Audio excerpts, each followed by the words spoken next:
Cordial saludo, soy Wilmer Leandro Chinomes Pinzón, estudiante de la Universidad Nacional Abierta y a Distancia. Para el curso de Antropología Visual vamos a hacer un breve análisis del documental Apaporis, Secretos de la Selva, de Antonio Dorado Zúñiga, del 2012. Es el primer capítulo donde se muestran pues unas reflexiones y unos análisis. Se muestra la maloca como un modelo del cosmos para los indígenas. Se hacen comparativas de la gente blanca con los animales salvajes que depredan y copulan sin responsabilidad. Los indígenas sienten que está la gente blanca desplazando su cultura. También llegan a la casa del biólogo etnólogo Wade Davis y les explica cómo muchas naciones luchan por controlar la riqueza natural de este territorio. En el segundo capítulo lo nombré Objetivo Caucho. Se hace una explicación, una retroalimentación sobre la importancia del caucho en la guerra y cómo, debido a esto, Estados Unidos envía a Richard Evans Schultes a la Amazonía a buscar más caucho. Capítulo 3, Mitú, Colombia. Llegan a Mitú y se retoma la problemática que ha tenido este territorio durante lo largo del tiempo. La toma de la guerrilla en 1998, todos los enfrentamientos que ha tenido este territorio por los grupos armados, tanto militares, paramilitares y guerrillas, por el control de la cocaína, por el control del oro, en fin. Capítulo 4, Horror en la Amazonía. Nuevamente vemos cómo este territorio es de blanco de las disputas entre diferentes grupos armados. Y explican también cómo los caucheros explotaron a los indígenas en el apogeo del caucho, todo lo que tuvieron que sufrir estas culturas y cómo fueron desplazados. Y cómo ahora los cultivos de coca ilegales están desplazando por completo también la producción de caucho. Capítulo 5, Rumbo a Buenos Aires de Pacoa. El señor Melciades habla sobre las enseñanzas que el profesor Schultes les daba en las tribus. También se muestra la importancia de la planta sagrada que es para los indígenas la coca y la diferencia que existe entre lo que es la cocaína ya procesada y la planta de coca, la hoja de coca. Capítulo 6, el curare. Es una sustancia extremadamente tóxica y es una sustancia que pues ha desconcertado a los botánicos a través del tiempo, no han logrado descifrarla exactamente. Capítulo 7, maternidad. Muestran cómo las mujeres están preparadas para esta labor, pero también nos muestran la frialdad natural con la que ellos, si ven que el niño es débil o salió con alguna malformación o algo, lo entregan a las aguas del río. Ellos analizan que sobrevivir en la selva no es algo muy fácil que se diga. También muestran las habilidades que estas mujeres tienen para preparar plantas que incluso son altamente tóxicas, también como por ejemplo la yuca brava. También muestran parte de algunos alimentos tradicionales de ellos, como por ejemplo el gusano mojojoy. En capítulo 8, el apaporis. Por fin llegan los expedicionarios a este majestuoso río. Aprecian la imponencia de toda esta cantidad de agua, la fuerza que tiene. Llegan a una tribu, a la tribu Cavillarí, a solicitar permiso para poder continuar su camino y les exponen allí el objetivo de la expedición. Capítulo 9, la sabiduría del yagé. Es un capítulo supremamente importante porque nos muestra el ritual del yagé. Es uno de los rituales más mencionados en lo que son las tribus amazónicas. Muestran la preparación, como entre cantos, rituales, consumo del yagé y otras sustancias, pues los indígenas entran en un trance y pueden abrir su mente. Capítulo 10, el mítico Jirijirín. Bueno, este es otro río supremamente importante al cual llegan entre mitos y historias sobre los caciques que sus almas se mantienen en estas piedras. Explican también el significado del nombre Apaporis, que según la lengua yeral significa hervir, fermentar. Llegan también al corregimiento de la playa. Allí encuentran un anciano que logra reconocer personas en las fotografías que le muestra Antonio. Logra reconocer al profesor Schultes, a un hermano de él, entre otras partes, seres queridos y amigos de él de infancia, y cuenta que él ya está solo, que básicamente todos ya han muerto. También vemos la danza del muñeco, que es una danza ritual de agradecimiento. Según investigué por otras fuentes, es para mejorar la cosecha del chontaduro. Capítulo 11, reflexiones finales. Este señor que vemos aquí en la imagen, el profesor Jaime Tanimuca, tiene un punto de vista muy bueno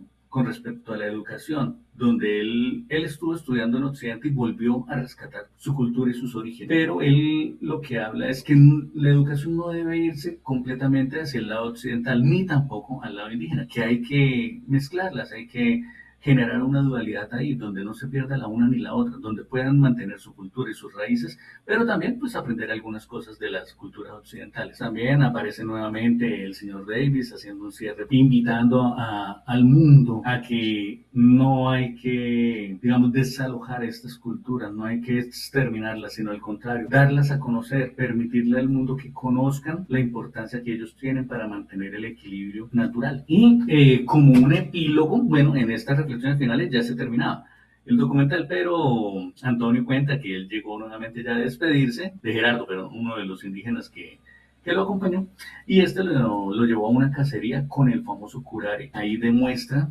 pues una de sus particularidades, caza a un ave y después de que ya el ave está muerto en sus manos, le quita el dardo y empieza a hacerle una serie de rezos y el ave vuelve a la vida nuevamente. Es un cierre bastante fuerte para este documental. Momentos clave. Inicialmente hay dos momentos clave. Es lo que es la contextualización de la importancia del caucho, cómo Estados Unidos busca encontrar este elemento, este material, a toda costa precisamente en pro de la guerra, para ganar la guerra. Y también el momento de la toma de Mitú, donde muestran todas las atrocidades de la guerra vividas por todas estas personas en estos territorios. El segundo momento clave, indiscutiblemente, pienso que es el ritual del yagé, el centro del documental. Es un momento bastante importante donde pues, se representan las principales creencias de las culturas indígenas amazónicas. Y es la forma como ellos conectan con el universo, con la madre tierra, con, pues hasta incluso con su ser interior. Es muy buena toda la documentación que se hace acerca de este ritual. Momento clave 3, las reflexiones finales. Se busca concientizar al mundo occidental de la importancia de estas culturas, de la importancia de no exterminarlas, de no desplazarlas, sino al contrario, protegerlas y proteger la sabiduría ancestral de ellos. Ahora, en cuanto a representaciones humanas y culturales, tenemos en primer lugar al señor Antonio Dorado Zúñiga, el director del documental y narrador de todo el documental, es quien todo el tiempo está hablando. Aparece muy pocas veces en cámara, todo el tiempo él está de forma presente con su voz como narrador. Tenemos también en segundo lugar, ya no a una persona, sino a las comunidades indígenas. ¿Sí? Son pues los protagonistas realmente de este documental, son quienes nos comparten su cultura, sus creencias, su sabiduría, son quienes nos muestran el mundo que hay en sus territorios. ¿Sí?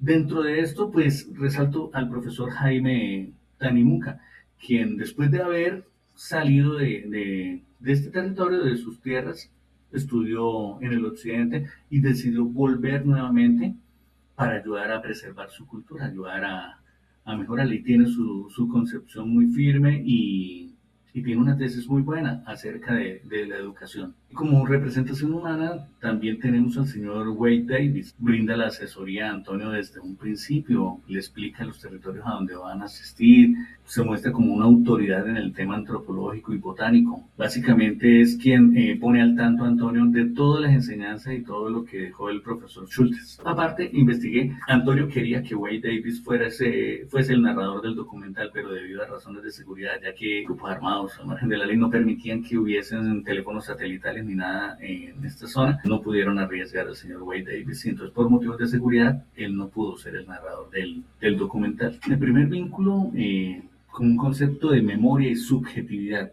El vínculo dice textualmente: los documentales de la memoria apuntan a generar un diálogo con el pasado desde la experiencia personal, desde la subjetividad inherente al acto de recordar. Esto lo podemos vincular directamente cuando Antonio muestra las fotos a algunas personas, empezando con este señor que vemos aquí en la imagen de camiseta azul. Y él empieza a reconocer a sus seres queridos, empieza a recordar, se trae el pasado al presente, ¿sí? Como una experiencia personal. Y el segundo vínculo con el concepto de memoria como construcción social y resignificación.